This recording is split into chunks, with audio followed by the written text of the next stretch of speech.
Ang bahaging ito ay hatid sa inyo ng Department of Agriculture Region 12. Kinilala ng Department of Agriculture ang Kidapawan bilang top performer sa Philippine Good Agricultural Practices of PhilGAP Award.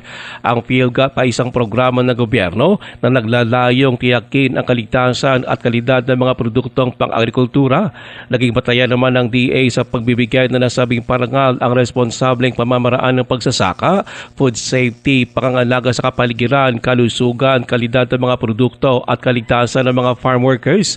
Ang Kidapawan ay meron ngayong 12 PhilGAP accredited farms na patuloy na pinauunlad. Ito ay sa pamamagitan ng technical assistance, cash incentives at fertilizer subsidy programs ng Office of the City Agriculturist. Ang mga PhilGAP accredited farms sa Kidapawan ay nabigyan din ng crates ng DA12.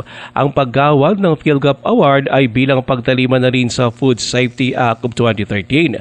Isinagawa ang awarding ceremony sa General Santos City nitong Oktubre 22. Ruel Usano, NTBC Bida Balita.